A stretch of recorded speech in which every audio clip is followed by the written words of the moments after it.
Good morning, students.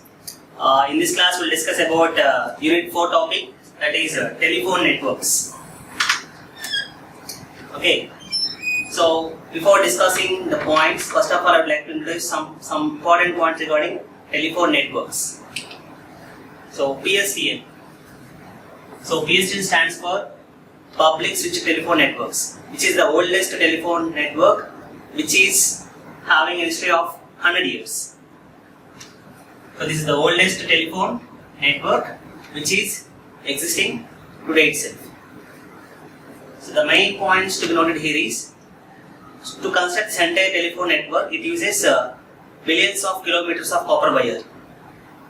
For designing this particular telephone network, it uses billions of kilometers of copper wires, which is buried underground the earth. So these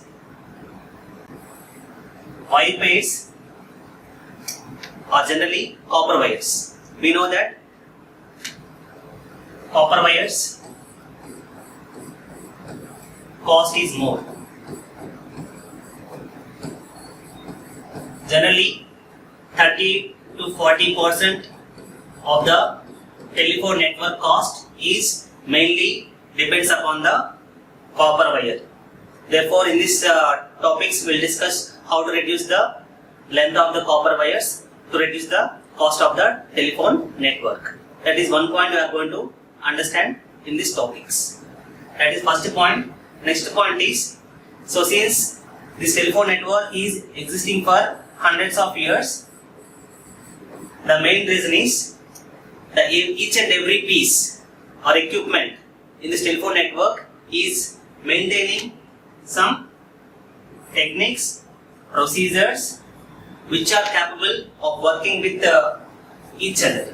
Because of this reason only, this telephone network is working for hundreds of years. Because we know that because of advancement technologies, day by day are going to introduce new equipments into the network. So we design this network in such a way that it is having cope up with each other. Because of using some standard procedures and techniques and standardizations, okay, still this telephone network is in existence. And one more thing is, the complexity of telephone network is generally managed by using some hierarchy structures and worldwide standards. So generally this telecommunication network uses CCI-TB standards. So they follow these standards. Because of this reason, these telephone networks are existing today itself, up to today also. So it is maintaining some worldwide standards and decentralization of administration, operation and maintenance. So this telecommunication network is present all over the world. But if you take US and India, so both are having this telephone network. So US may follow some different standards and India may follow some different standards. Still, they are coping up with each other. That's the reason why this telephone network is existing for hundreds of years, because of these reasons. Now, in this chapter, we'll discuss what are the systems that are required or present in this telephone communication network. We will call it as some major systems which are involved in telecommunication networks. So some of them are subscriber end equipment, subscriber loop systems, switching systems, transmission systems and signaling system. So out of these, in the previous syllabus or in the previous topics, we discussed about the subscriber end equipments as well as switching systems. So coming to subscriber end equipments, we discussed about rotary dial telephone system as well as touch tone dial telephone system. These are the two types of end equipments generally we use in case of these telecommunication networks as end equipments. And next one is switching systems. We come across these topics as Strowger switching system and crossbar switching system in the previous topics. And also we discussed about implementing these switching systems in terms of stages, single stage and multi-stage systems. And some of the techniques we see, such as space division and time division and combination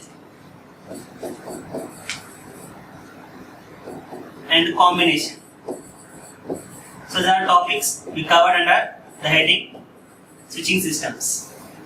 So remaining topics are subscriber loop systems, transmission systems and the signaling system. So in this chapter I am going to cover these three topics. So first of all we see about the subscriber loop system.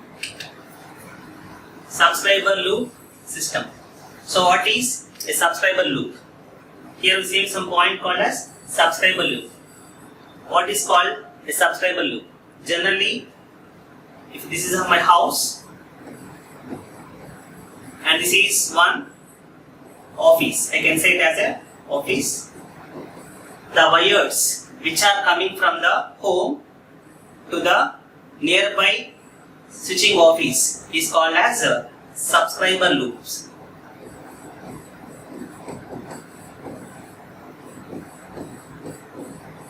Okay, this is called a subscriber loop. The wired pairs which are coming from the house, that is from the telephone set to the nearest switching office, is called as a subscriber loop. Okay, so generally here we are going to maintain some hierarchy for subscriber loops so that to avoid some problems we will face. So first of all, it is going to use a 4-stage hierarchy. It uses a 4-stage hierarchy. So before discussing about this hierarchy, I would like to define what is this DW, DP, FPF and BF and MDBF.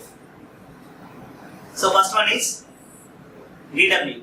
DW refers to drop wires. So what is a drop wire?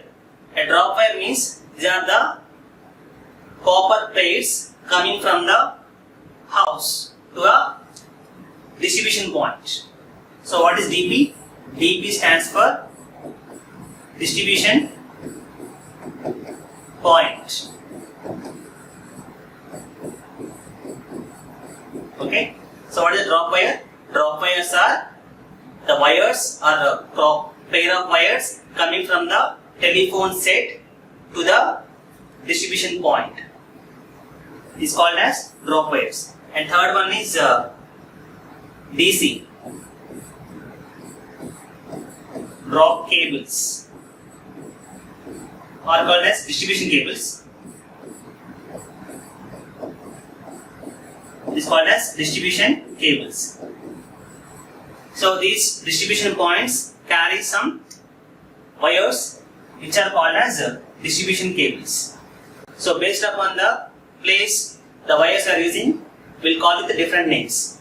So ultimately they are going to use the copper wires, but based upon the place where they are using these copper wires, we call it the different names.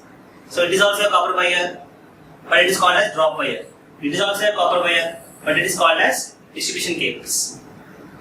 Okay. So and next one is FP, feeder points.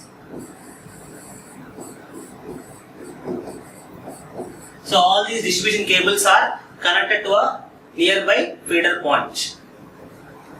And BF, branch feeders.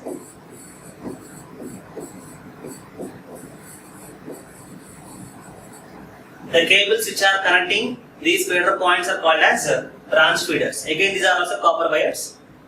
Okay. And next one is MF, main feeders. Again, the group of wires which are connected to the MDF are called as main feeders. The MDF stands for main distribution frame.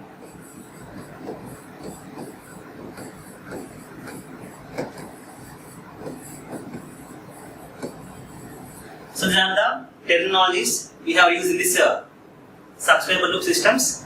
One is called as drop wires, distribution cables, distribution points, feeder points, branch feeders, main feeders, and a main distribution frame.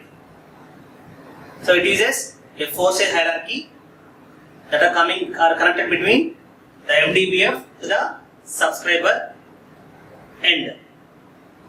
So here it uses some jumpers. That means the subscriber wires as well as exchange wire pairs are interconnected with the help of these jumpers. So why we are using jumpers here means to give some flexibility to the connection of wires to the subscribers. So without using jumpers, straight away from connecting a subscriber with the help to a MDBF, this is on subscriber. If I directly connected the subscriber to the MDBF without any hierarchy or without any jumpers, what happens? For example, if any fault occurs for these lines, if any fault occurs on this line, what happens? To restore the facilities to the subscriber, it gives a lot of time because you have to give one more wire pair to this subscriber. This is one drawback we will face if you don't use any jumpers mechanism in this hierarchy structure. This is one problem. Second problem is, for example, subscriber want to relocate to some other location. In that case, for example, I send some number here 9030, some number I have given to the subscriber. For example, the same subscriber is relocated to some other location. For example, he want to relocate to this place. So I cannot give the same number to the subscriber if I am using a direct connection between the exchange subscriber. Okay. So the second drawback here is same number cannot be assigned to the subscriber if he is relocating from one place to another place.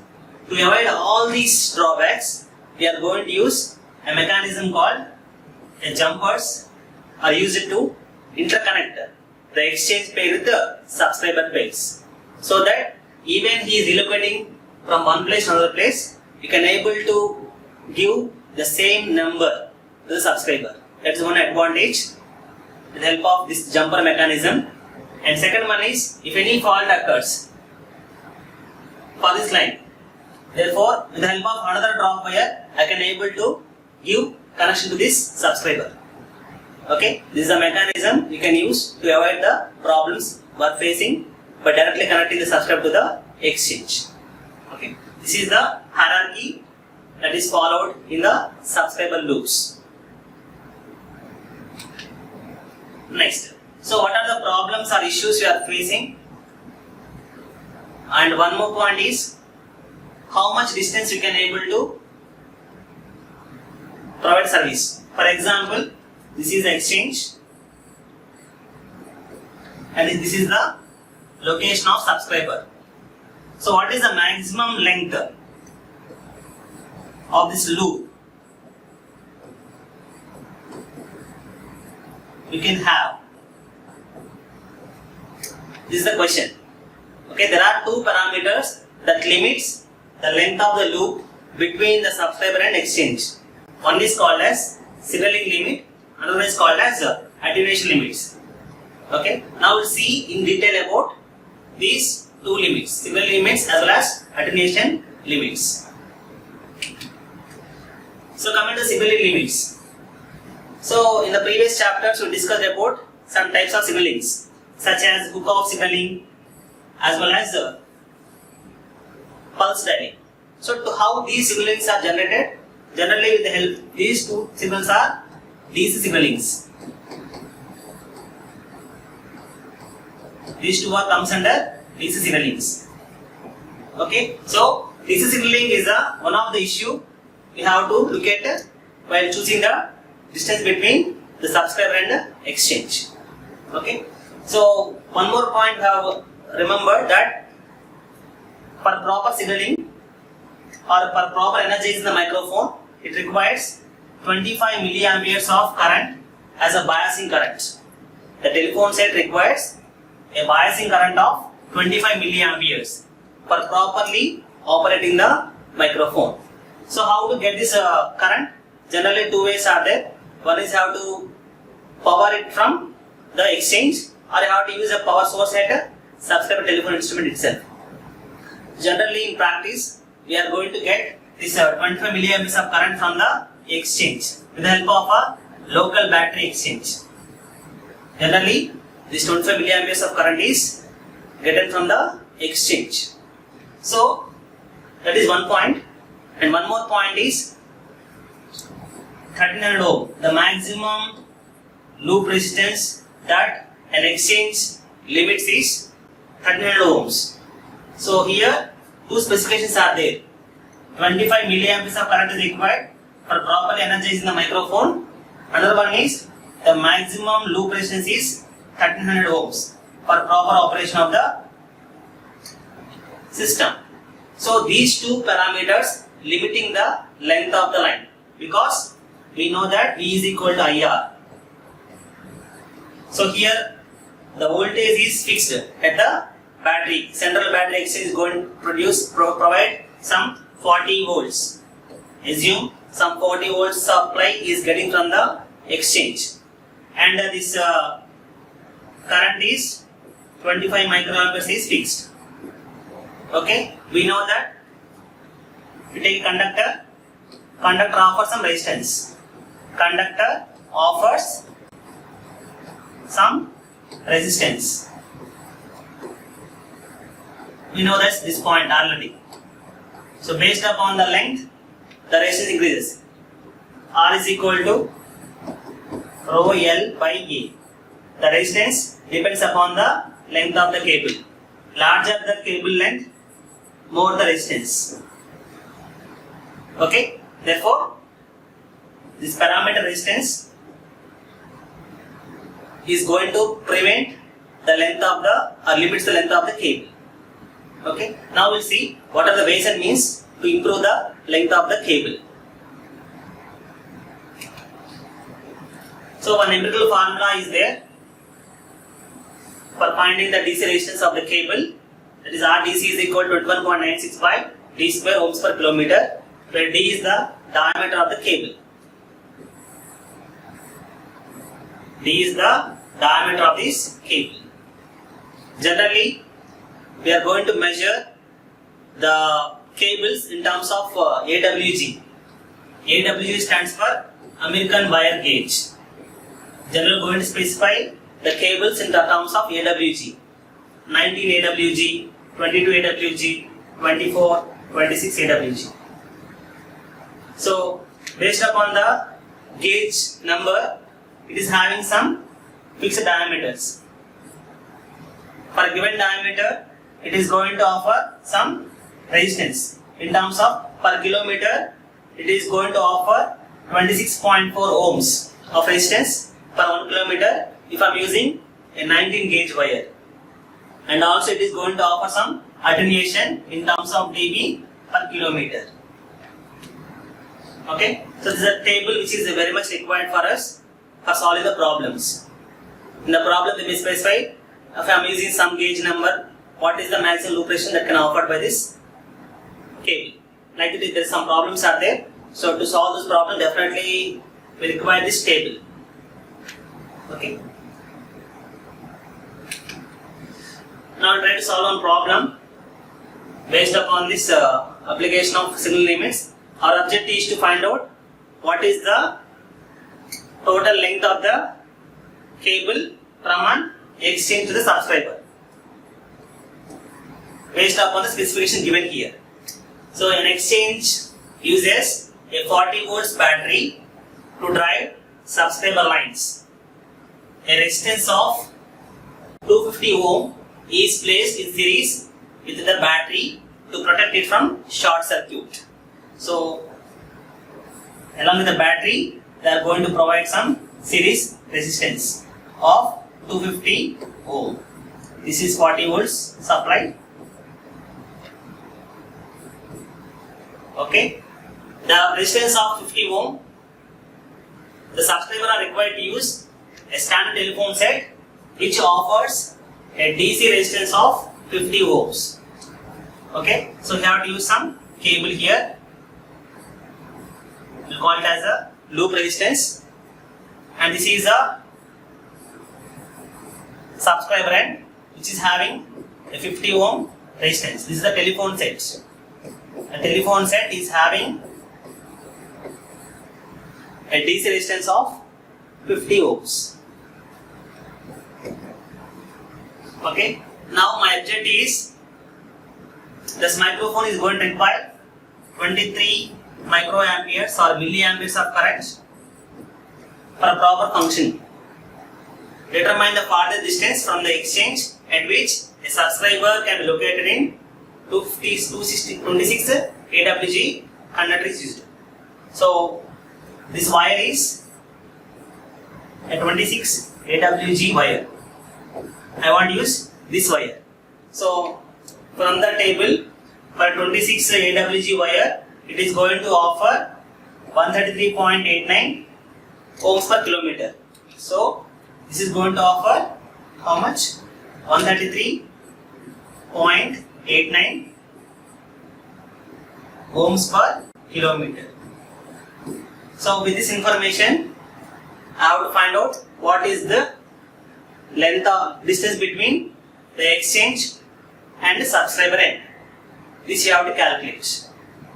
So from the diagram you can see that all are in series. So what is total resistance here? R total is equal to series resistance offered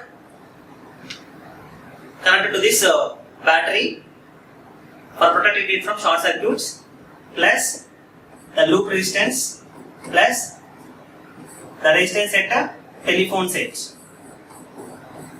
The resistance offered by the telephone set. This is total resistance you can see in this problem statement.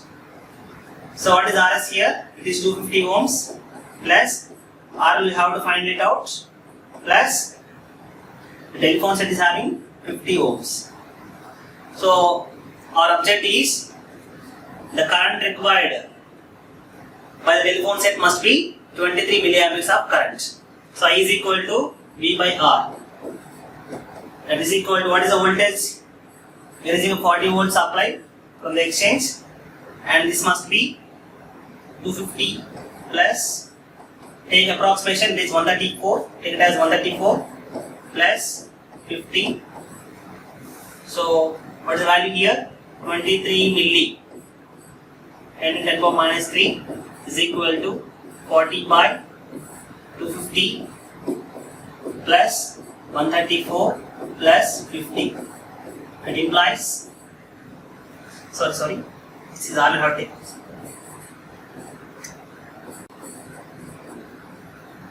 That implies RL is equal to, if you simplify it, approximately I am going to get some 10.4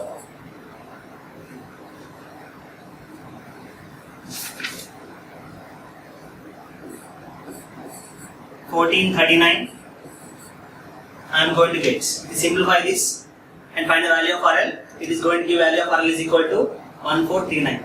So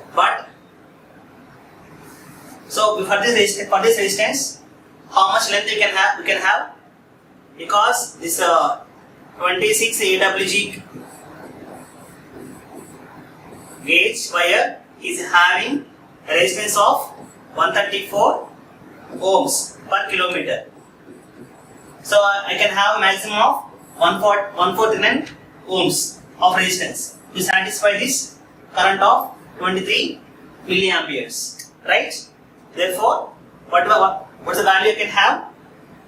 So the loop resistance I can have is in kilometers, or I can take the length of cable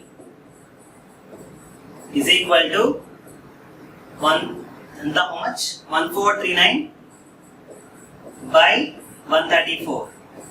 That is equal to something 10.2 kilometers. Approximately this is 10.2 kilometers. Approximately I am taking. So this much length I can have. But what the loop means? What loop means it is a two-wire system. It is having two wires. Okay, one is for transmission and for reception. Therefore, the length of the loop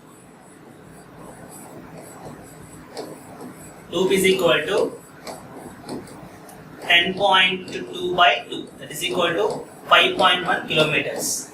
That means for these specifications, okay, the distance between the subscriber and exchange is 5.1 kilometers. A maximum of 5.1 kilometers. So if the subscriber is far away from this 5.1 kilometer means the exchange may not able to produce the required biasing current for proper functioning of microphone. Okay. So this is about called as signal limits. Next one is attenuation limits.